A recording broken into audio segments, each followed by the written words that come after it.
Kata Allah, innani anallahu, sungguh saya tegaskan saya itu Allah. La ilaha illa ana. Tidak ada yang layak dipertuhankan dan disembah. Karena ilah itu mengandung makna dipertuhankan dan disembah sekaligus. Ketika itu menjadi nama bagi Tuhan, maka berubah menjadi Allah. Jelas ya? Makanya kita katakan la ilaha illallah. Tidak ada yang layak dipertuhankan dan disembah kecuali saya, kata Allah. Fa'budni.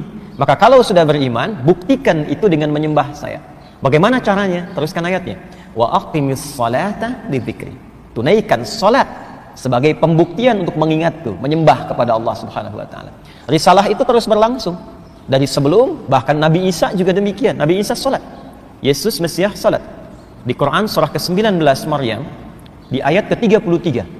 Wa ja'alani mubarakan aina ma kuntu wa awsani bis salat. Allah memberkahi aku di setiap keadaan, di setiap tempat dan waktu, dan mewasiatkan, memberikan pesan kepadaku untuk salat. Jadi Nabi Isa salat untuk membuktikan keimanannya, kehambaannya terhadap Allah Subhanahu wa taala. Jadi salat itu sekaligus selain sebagai pembuktian iman, juga pembuktian sebagai hamba, dan tidak naik status di atas hamba, tetap hamba. Karena itu Rasulullah sallallahu alaihi wasallam ketika akan menerima perintah salat, status kehambaannya disebutkan dengan jelas. Itu di surah ke-17 Al-Isra di ayat yang pertama itu. Subhanalladzi asra bi'abdihi.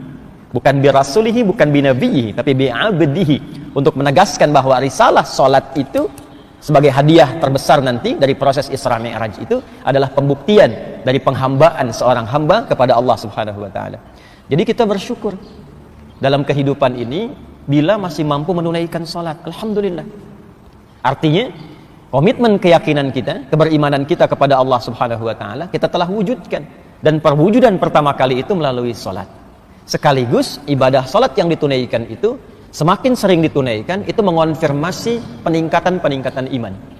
Rumus dalam Al-Qur'an pertama kali, kalau imannya ingin terus ditingkatkan, maka salatnya diperbanyak.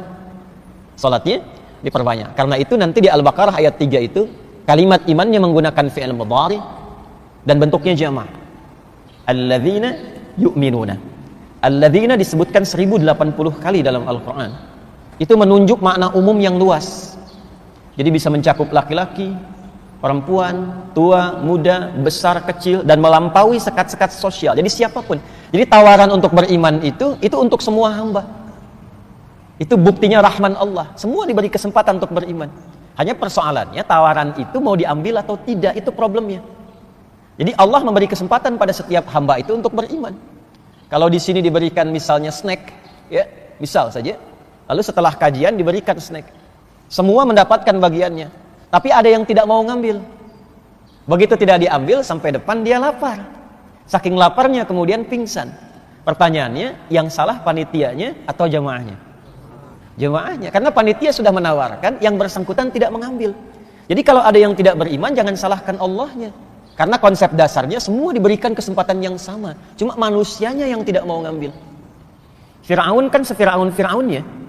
Ngaku Tuhan, hobi bunuh orang, perbuatannya zalim, masih dikirimkan 2 orang nabi kan? Musa dan Harun, dan diperintahkan berdakwah dengan lembut. Itu sefir'aun-fir'aunnya. Karena itu konsep pemberian hidayah itu terbuka untuk semua. Tinggal kita mau ngambil atau tidak. Itu yang dimaksud di Quran surah ke-29 Al-Ankabut itu, di ayat yang terakhir itu.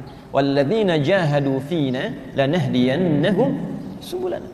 Orang-orang yang serius mengambil hidayah yang telah kami tebarkan itu. Jadi pancaran hidayah itu seperti sinyal yang ditebarkan. Tinggal kita mau mengambilnya atau tidak. Jadi kalau antum ingin cepat dapat hidayah itu, coba cepat cari tempat-tempat yang sinyalnya kuat mendapatkan itu. Anda kan kalau telepon sinyalnya lemah langsung keluar cari sinyal kan? Jalan sambil tunjuk-tunjuk padahal yang telepon nggak ada di situ gitu. Ini sinyalnya nggak ada nih gitu kan? Tapi Anda cari-cari supaya sinyalnya penuh lagi. Itu Allah tebarkan sinyalnya, ada di majlis ilmu, di majlis, di masjid, di ta'lim, ya kan? Itulah sinyalnya. Kalau kita mau mendekat ke situ, maka lanahdiyannahum subulana. Kami akan tunjukkan, kata Allah, dan dibimbing untuk mendapatkan jalan-jalan kemuliaan menuju Allah Subhanahu wa taala. Dan alhamdulillah, salat berjamaah itu di antara jalan-jalan untuk mendapatkan hidayah Allah, dan itu sangat mahal. Biasanya di antara sekian surah-surah yang dibacakan oleh imam itu Itu bukan sekedar permohonan yang ditujukan kepada Allah, tapi umumnya mewakili pesan-pesan penting yang menjadi kebutuhan seluruh jamaah yang menunaikan salat. Kadang-kadang unik Pak Ibu. Kita itu para imam kadang menyiapkan surat tertentu untuk dibaca, tapi ketika salat itu bisa berubah. Bisa demikian itu. Ya, tadi dibacakan Quran surah ke-25 Al-Furqan tadi. Tadi itu dari ayat 68 sampai ayat 75. Surah ke-25 ayat 68 sampai dengan 75. Saya singkat saja pesan kuat yang penting di ayat tadi itu. Utamanya di ayat 70 dan 75-nya. Utamanya. Ya, di ayat 70 dan 75-nya. Jadi ini tawaran langsung dari Allah Subhanahu wa taala, tidak ada di antara kita yang sempurna. Idealnya semua menjadi ibadur rahman, hamba-hamba Allah yang penyayang, sikapnya yang lembut, yang baik, yang toleran dalam konteks kebaikan. Tapi kadang ada yang terperosok dalam keburukan. Lisan salah tutur, telinga salah dengar, mata salah tatap, bahkan ada yang melakukan dosa-dosa yang besar, tapi selalu diberi kesempatan oleh Allah untuk kembali. Maka di ayat 70-nya, illa man taba wa amana wa amila amalan salihah. Maka orang-orang yang mungkin pernah merasa salah itu bisa kembali menjadi soleh, kata Allah. Kalau dia mau kembali taubat. Taubat itu kembali kepada jalan-jalan kebaikan. Jadi bahasa Quran itu indah sekali. Tidak ada memang yang sempurna di antara manusia yang bukan nabi dan rasul itu. Ya.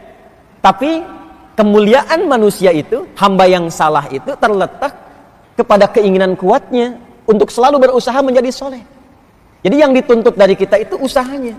Karena itu saya sering berkata, Allah itu sangat mencintai seorang pelaku maksiat yang gemar bertobat dibandingkan dengan orang soleh yang tidak pernah merasa salah. Ya. Jadi kalau kita mau kembali, itu disukai oleh Allah.